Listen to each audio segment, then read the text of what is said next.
a vedere la signora che mi viene vicino che mi dice: Alpino, dammi mio figlio. E dov'è signora? Non lo sapevamo. Camminiamo sopra le spalle e teste dei morti. Robe da diventare pazzi.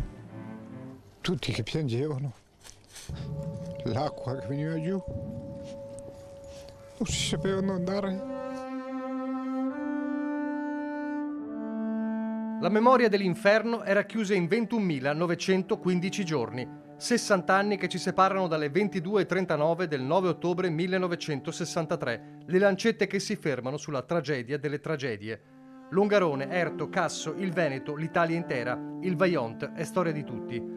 Da quell'ora maledetta, 21.915 giorni nei quali l'orrore, la disperazione e la rabbia hanno lentamente lasciato il passo alla memoria. Il dovere di ricordare è una missione che Antenna 3 e Media Nord-Est portano avanti da anni, quest'anno ancora di più, per non lasciare che immagini, volti e storie possano anche soltanto affievolirsi.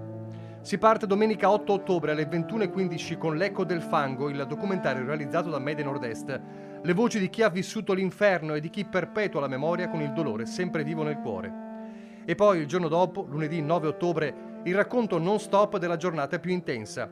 In diretta dalle 8:45 vi accompagneremo verso il primo appuntamento dalle 9 alla chiesa parrocchiale di Erto, la messa in suffragio delle vittime del Vajont e la deposizione delle corone nel cimitero. Terminata la cerimonia, sempre in diretta con i nostri inviati vi racconteremo l'attesa per l'arrivo del capo dello Stato Sergio Mattarella. Alle 11 al cimitero di Fortogna l'omaggio del Presidente della Repubblica alle vite spezzate dall'orrore, poi alle 12 sulla diga simbolo della tragedia, la commemorazione civile. Ma la giornata non terminerà qui.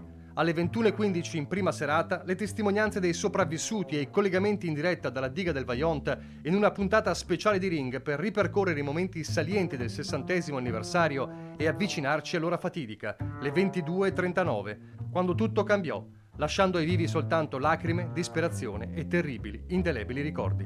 Un ragazzo di 20 anni che era ancora in vita e mi diceva, spostato sulle rive del Piave, e mi diceva: dammi una mano, dammi una mano, dammi una mano. E la mano con le date è rimasto, basta. Aveva gli occhi spalancati come dicesse: tirami su.